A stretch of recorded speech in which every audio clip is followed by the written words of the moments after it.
कब आई है तू रीता? सूरज सर पर चढ़ाया और तू अब आई है बाजार से? दीदी मैं तो जल्दी जल्दी ही आ रही थी, पर रास्ते में एक छोटा सा पिल्ला प्यास से तड़प रहा था, बस उसी को पानी पिलाने लग गई थी। तेरा क्या है, तू तो सबकी मदद करती फिरती है, चाहे घर में कुछ काम हो या ना हो। दीदी आप क्यों गुस्सा कर रही हो?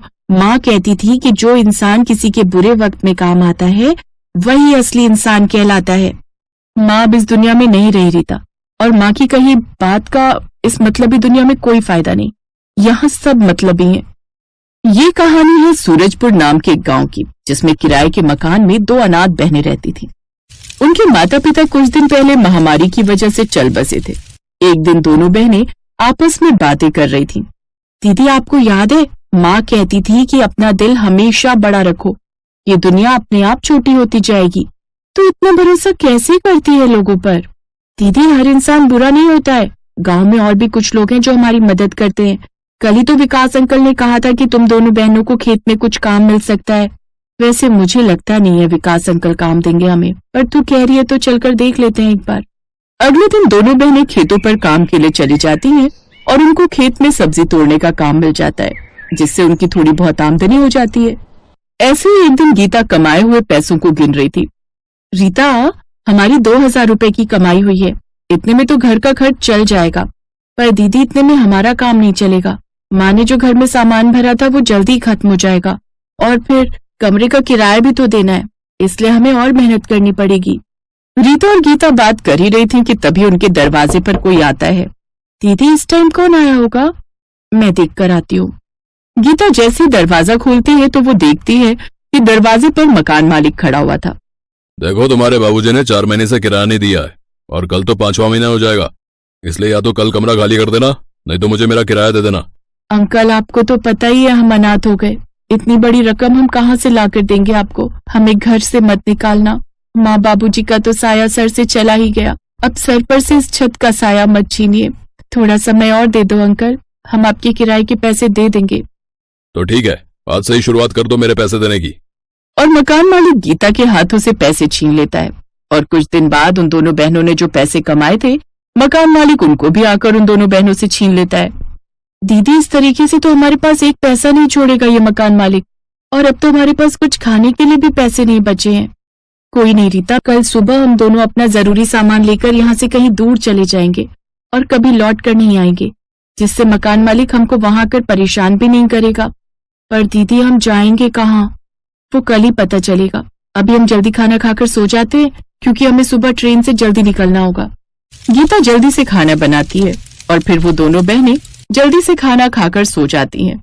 अगली सुबह दोनों बहनें अपना सामान लेकर वहां से चली जाती हैं और ट्रेन से कहीं दूर निकल जाती हैं। अगले दिन जब मकान मालिक घर आकर देखता है तो पूरा घर खाली पड़ा था।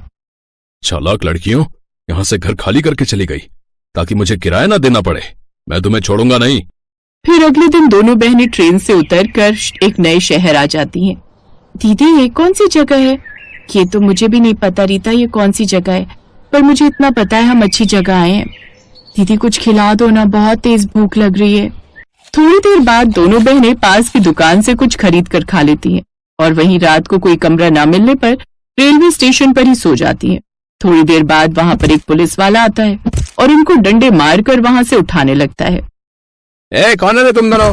चलो यहाँ से उठो, यहाँ पर सोना मना है, चलो भागो यहाँ से। अंकल आप मार क्यों रहे हो हमें? हम उठ रहे हैं। दीदी बहुत तेज मारा अंकल ने डंडा। तू ठीक तो है ना रीता? हम चल रहे हैं यहाँ से, यहाँ कोई किसी की मजबूरी नहीं समझता, हम अनाथों की तो बिल्कुल नहीं। वो दोनों अपनी आंखों में आंसू लेकर वहां से चल देती हैं और रात को कहीं रुकने का ठिकाना ढूंढती हैं। तभी चलते चलते उन दोनों बहनों को एक टूटी हुई झोपड़ी दिखती है। रीता आज रात हम दोनों यहाँ रुक जाते हैं, कल को कहीं कमरा देख लेंगे। वो दोनों बहनें अपनी रात उस झोपड़ी में गुजारती हैं और फिर अगली सुबह गीता अपने बचे हुए पैसे देखती है, वो कहीं पर गिर गए होते हैं। दीदी अब हम क्या करेंगे? हमारे पास तो बस वही पैसे थे जिससे हम रहने के लिए कमरा लेते। ये किस्मत ने हमारे साथ कैसा खेल खेल रही है, पहले अनाथ कर दिया, फिर सर से छत भी छीन ली और अब ये सब। गीता की ऐसा कहकर नजर टूटी फूट पर बाज पड़ जाती है। रीता क्यों ना हम इन बसों से अपनी टूटी हुई झोपड़ी को ठीक करें और इसमें रहने लगे? ठीक कहती हो, हम ये कर सकते हैं। दोनों बहनें बांस को इकट्ठा करती हैं और टूटी हुई झोपड़ी को रहने लायक बनाती हैं और उस पर बांस की बनी फूल और पत्ती बनाकर झोपड़ी को सजा देती हैं। दीदी, अब हमारी बांस की झोपड़ी कितनी अच्छी लग रही है। हाँ रीता, ये तो हमारे पुराने कमरे से ज्यादा अच्छी लग रही है और हमें इसका कोई किराया भी नहीं देना पड़ेगा। ऐसे ही धीरे धीरे उन दोनों बहनों को उस झोपड़ी में रहते हुए 2 महीने हो जाते हैं। गीता पास के होटल में काम करके अपने घर को चलाती थी और रीता घर पर रहकर घर का काम करती थी। दीदी, आप यहाँ से काम छोड़ दो, क्योंकि आपको जितने पैसे मिलते हैं उसमें मुश्किल से खर्चा चल पाता है और दीदी हमको आगे के लिए भी तो पैसे चाहिए ना। तभी गीता मन ही मन सोचती है, जब मैं बांस से इतनी अच्छी झोपड़ी बना सकती हूँ और फूल पत्ती भी, तो क्यों ना मैं इन्हीं बांस से सुंदर सुंदर फूल पत्ती बनाकर बेचना शुरू कर दूं, जो बाहर से आने वाले लोगों को बहुत पसंद आएंगे। गीता जब स्कूल जाती थी तो उसका शुरू से ही कला करने में ज्यादा ध्यान था। उसके अंदर हर चीज को करने की कला थी और वो बांस से तरह तरह की चीजें बनाती, जैसे फूल पत्ती, साथ ही अच्छी अच्छी पेंटिंग भी बेचती थी। रेलवे स्टेशन के पास आने वाले लोगों को गीता की बांस से बनी चीजें बहुत पसंद आती थी। सुनो संदीप, ये फूल सुंदर लग रहा है ना, हम इसको घर में सजाने के लिए ले लेते हैं। हाँ हाँ, क्यों नहीं, और ज्यादा ले लो, अपने पूरे घर को हम इन फूलों से सजा देंगे। धीरे धीरे गीता की चीजें दिन पर दिन ज्यादा बिकने लगी और जितनी गीता बांस से फूल पत्ती बनाती वो सारी बिक जाती थी। और एक दिन गीता ने अपनी बहन रीता की रुकी हुई पढ़ाई भी चालू करा दी, जो उनके माँ बाबूजी के खत्म होने पर बीच में ही बंद हो गई थी। कुछ सालों बाद रीता की सरकारी जॉब लग गई और वो सरकारी स्कूल में टीचर बन गई। दोनों बहनों ने अपना झोपड़ी वाला घर बदलकर एक बड़ा सा घर ले लिया और खुशी खुशी दोनों बहनें साथ रहने लगी।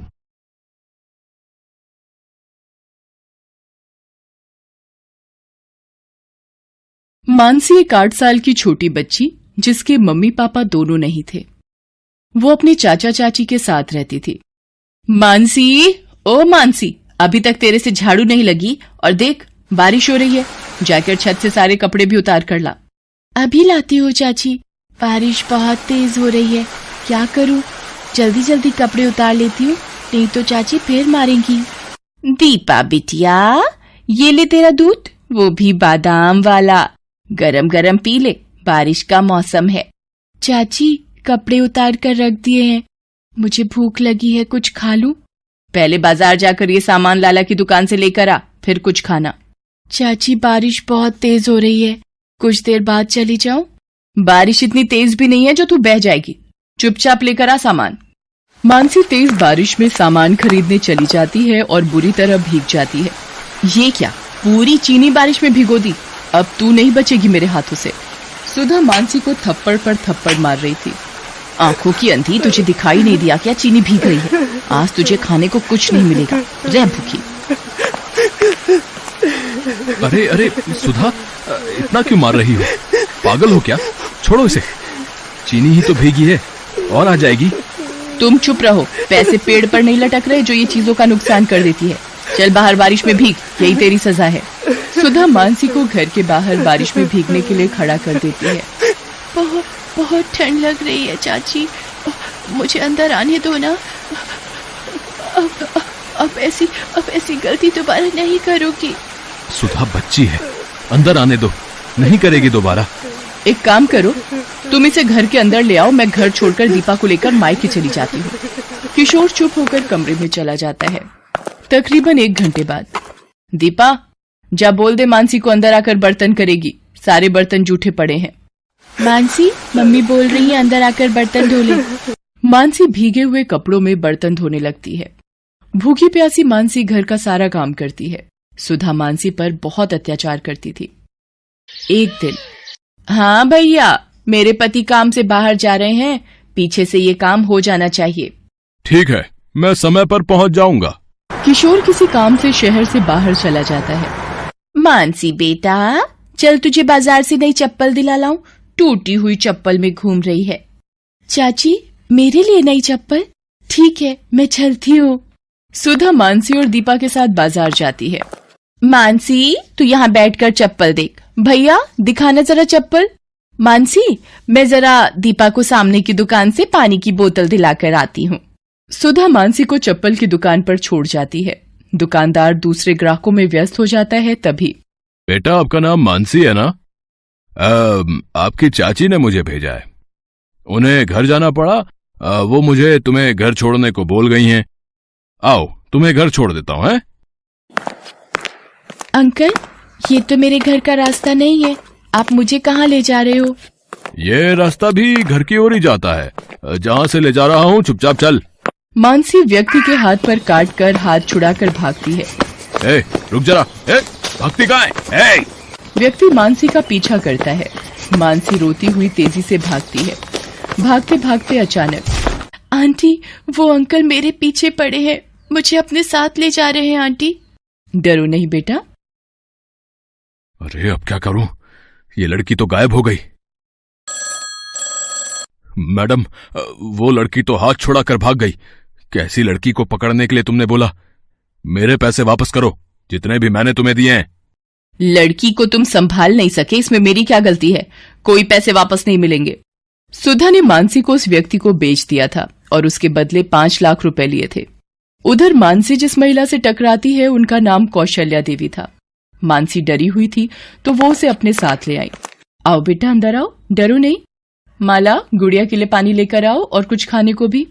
ये लो दीदी। ये कौन है? मैं बाजार से निकली तो ये बच्ची किसी आदमी से डरकर भाग रही थी और मेरे से टकरा गई। मानसी जब खाना खा लेती है तब, बेटी तुम्हारा नाम क्या है? आंटी, मेरा नाम मानसी है।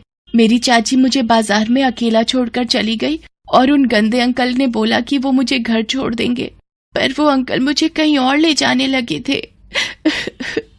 मानसी रोते हुए कौशल्या को सारी बात बताती है।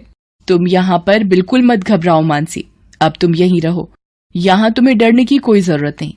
माला, मानसी की भी सभी बच्चों के साथ रुकने की व्यवस्था कर दो, ये अब हमारे अनाथ आश्रम में ही रहेगी।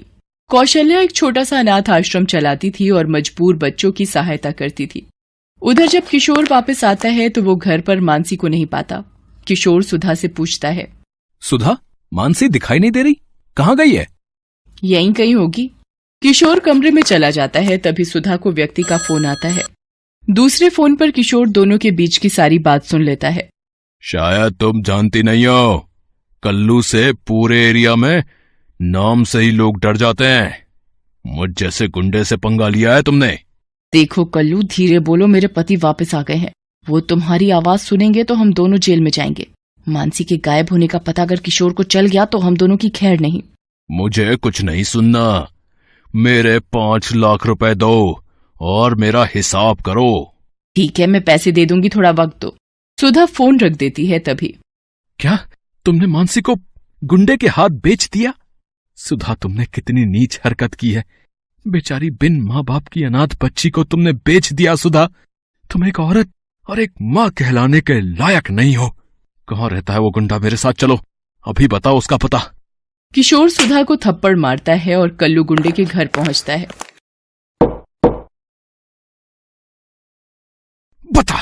बता मेरी भतीजी मानसी कहाँ है? बता वरना मैं तेरा खून पी जाऊंगा। बता। ये ले। मुझे मत मारो, मुझे नहीं पता तुम्हारी भतीजी कहाँ है। तू ऐसे नहीं मानेगा, पुलिस के सामने सब जुबान खुल जाएगी तेरी। ये ले। किशोर पुलिस को फोन करता है और वो आकर कल्लू से सारी बात पूछते हैं। किशोर जी, हमारे पास एक अनाथ आश्रम की तरफ से एक बच्ची के मिलने की खबर आई हुई है। एक बार वहां चलकर देख लेते हैं। कल्लू को अरेस्ट कर लो रे।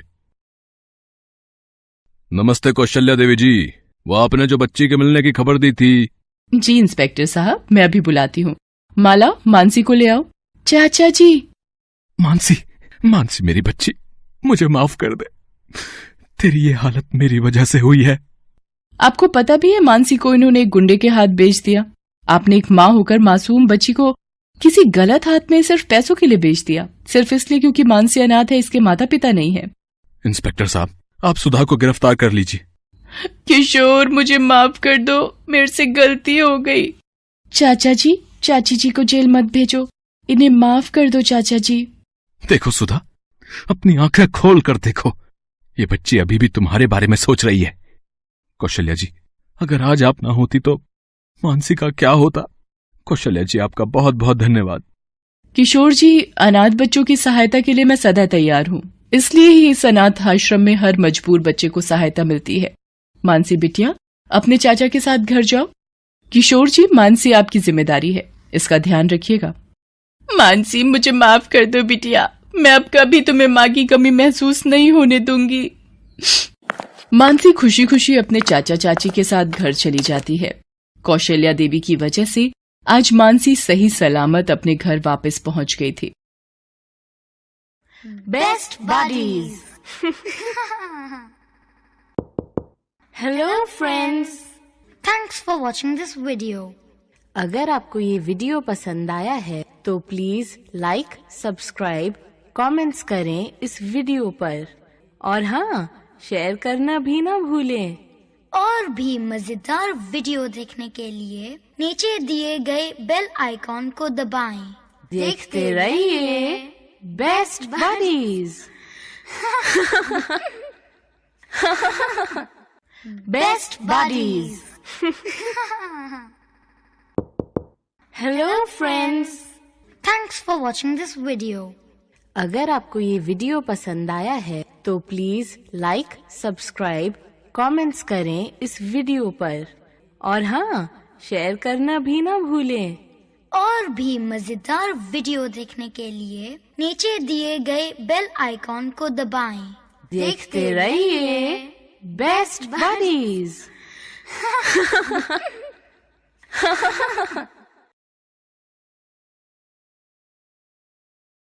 फाइनली दोस्तों हम लोग आ चुके हैं एक नए लेवल में। लेवल का नंबर है 1477। यहाँ पर 1477 लेवल में हम पहुंच चुके हैं। अब इसमें हम प्ले करेंगे गेम को। इस गेम में यहाँ पर क्या टारगेट रहता है, यहाँ पर टारगेट है हमारा 50 इस तरह का बॉक्स को फोड़ना और 2 इस तरह का बॉक्स, यानी ये दोनों जो बॉक्स हमारा दिख रहा है, ये दोनों बॉक्स को कंप्लीट करना है। तो चलिए दोस्तों, यहाँ पर लेवल कंप्लीट करने की हम कोशिश करते हैं। यहाँ पर सबसे पहले हम फर्स्ट यहाँ पर क्लियर किया।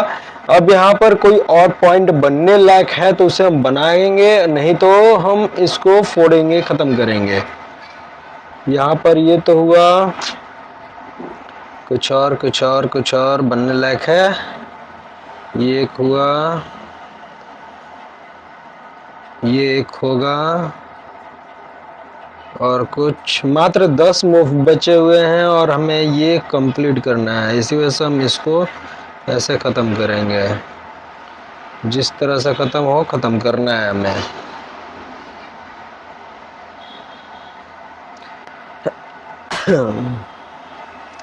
चलिए देखते हैं क्या अपडेट आ रहा है, किस तरह से बन रहा है हमारा। ये तो भाई साहब ले बिता, सभी को 6 मूव्स बचे हुए हैं अब हमारे पास, और ये एक ख़त्म करना है। क्या लगता है ख़त्म हो पाएगा? यानी ये ख़त्म हो गया, लेवल कंप्लीट हो चुका है। इसी तरह से नेक्स्ट वीडियो में हम नेक्स्ट लेवल को कंप्लीट करने वाले हैं। इस वीडियो में बस इतना ही, मिलता है फिर अगले वीडियो में।